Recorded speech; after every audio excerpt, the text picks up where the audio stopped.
Yeah, it's been a while. But just because I haven't posted in a while doesn't mean I haven't been working. I have lots I want to talk about, so let's get right into it. Before we begin, I'll put a quick rundown of what's in the video for those with short attention spans. Now that that's over, let's actually begin. Starting with the menu system, the player can either join or create a room with a max of 4 players. When the host is ready, they can start the game.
As players join the game, there is a loading screen and then the start menu.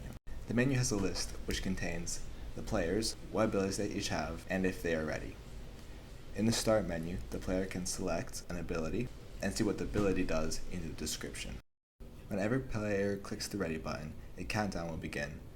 Once the countdown is complete, the server loads each character with the ability they picked. Each player gets a character based on who joined first. Since we're talking about the players and characters, let's move on to that next. I'll show you the characters first. I don't have names for them yet, but here they are.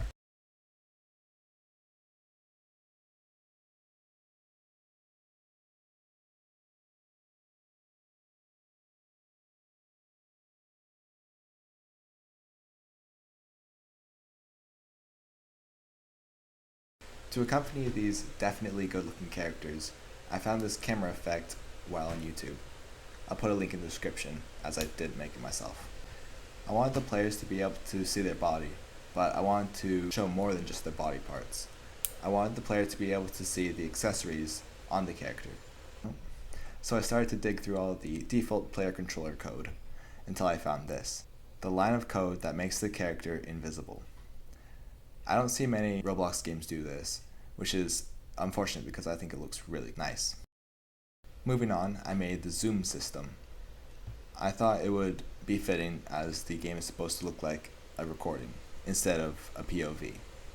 It's not complicated. All it does is when the player scrolls forward, the FOV gets smaller, and when the player zooms out, the FOV gets wider. For an in-game menu, I didn't want to break the immersion by having a GUI. So instead, I made this arm device, which allows the player to see the chat, place waypoints, see objectives, and change settings, such as view bobbing, camera effect, graphics, and more. When the player presses tab, an animation plays, which moves the arm in front of the camera. Everything else is pretty straightforward. When a player chats, the server sends a message to all the players, and the clients duplicate the default message frame and adds the message, the player's picture, and their name. When the player clicks a notification button, a sound plays on all the devices and puts a waypoint where the player is standing, so that other players know whether to go or not to go to that place. The objective screen is pretty simple. When there is a new objective, the server will update all the clients with the new objective. And when the objective is complete, it will remove the objective. And the settings are also pretty straightforward. Just simple toggle to change them. Most of these aren't finished yet, and the device isn't compatible with the rest of the game yet, but it hopefully will be by the next devlog. To end off the player and character section, I made a footstep system. I forget where I got the sounds from, but if I remember, I'll link it in the description. As the player walks, an animation plays, and once the animation gets to a specific time, the client checks what material the player is standing on, then randomly picks a sound based on the material and plays it. The animation speed also changes based on how fast the character is moving. I also didn't like how fast the player accelerates. By default, the character in Roblox just starts and stops instantly, so I changed that too. So now the character speeds up and slows down smoothly. Now, let's move on to the interactables. To start, we'll look at the tools. When I first made the weapons, I had two scripts for each gun, the client and the server. This isn't bad, but whenever I need to change something, like how the damage works, which I'll talk about later, I had to edit every single script. And when you have 8 tools, that's 8 scripts I need to change. So I basically deleted everything I did for the tools and recoded the whole system. So now, there's only one script on the server that controls every single tool. If you remember from my last devlog, the way I detected when an object got hit was by using a raycast from the muzzle of the gun to the mouse's world position. I also had a projectile that goes in the same direction but moves down slowly. This didn't really make sense as the ray didn't hit what the bullet hit, so I changed it. I made the script detect if the projectile hit anything, but there was a big problem. When you play a video game, the server runs on a tick, which is basically how your computer runs on frames per second. That being said, when Roblox calculates movement, it's not smooth like in real life.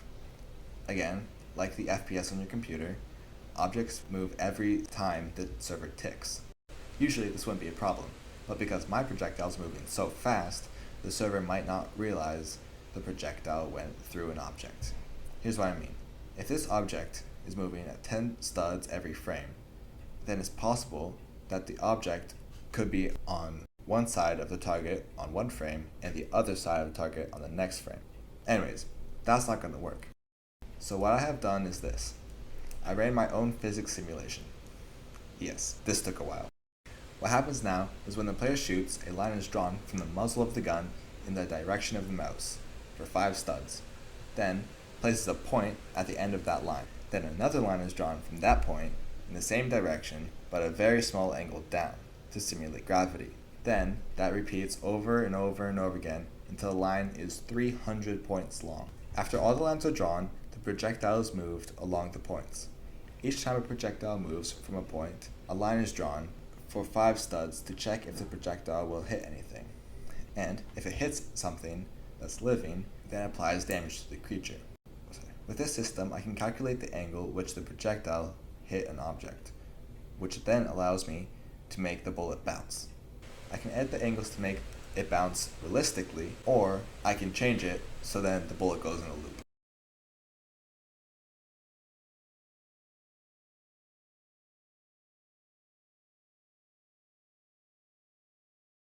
Since friendly fire is on, I made a medkit so that after shooting your friends, you can heal them. When used, anything with a humanoid, that is, if it's alive, and if it's close enough, it will get healed. I also made a radar so that it's easier to find objectives. The script finds the closest objective and highlights it and plays a sound at the location of the objective. Now, I'm not sure if I completely like this, so I'll show you a few examples of options I could use, and I would like you to tell me what you like the best.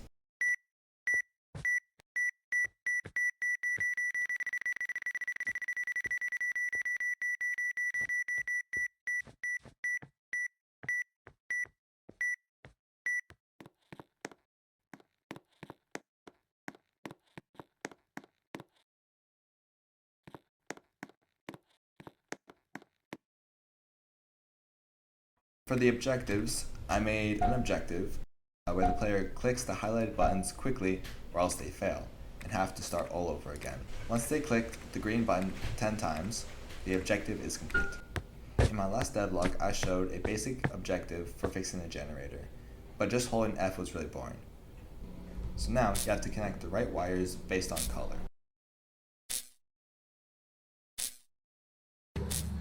Moving on from the objectives, I made these computers so that if the player wants, they can learn more about the story of the game.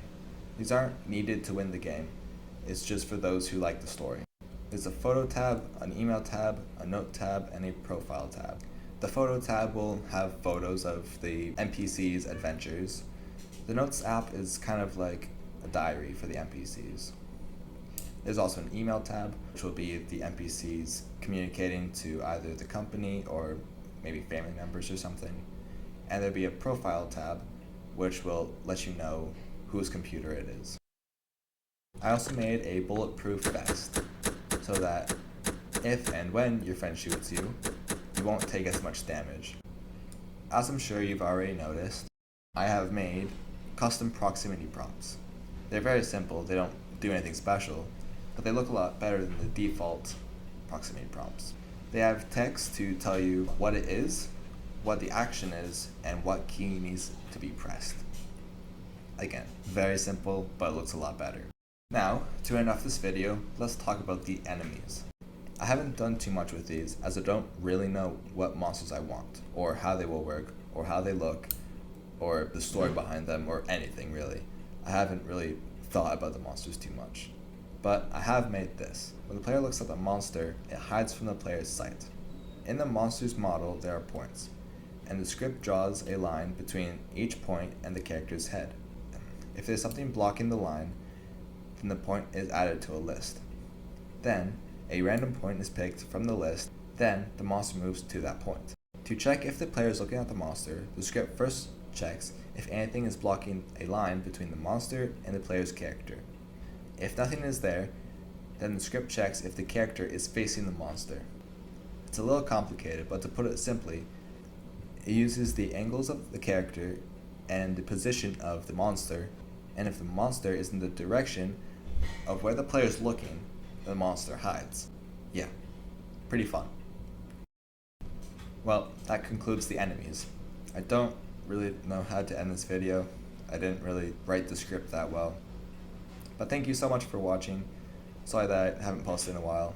I won't make any promises, but I'll try to upload more often. These videos do take a while to make, and so does actually making content. But I am trying. If you enjoyed, please like the video. It really does help. And it shows my video to more awesome people like you. Thank you again for watching. I hope you have a great rest of your day. See you next time. Bye.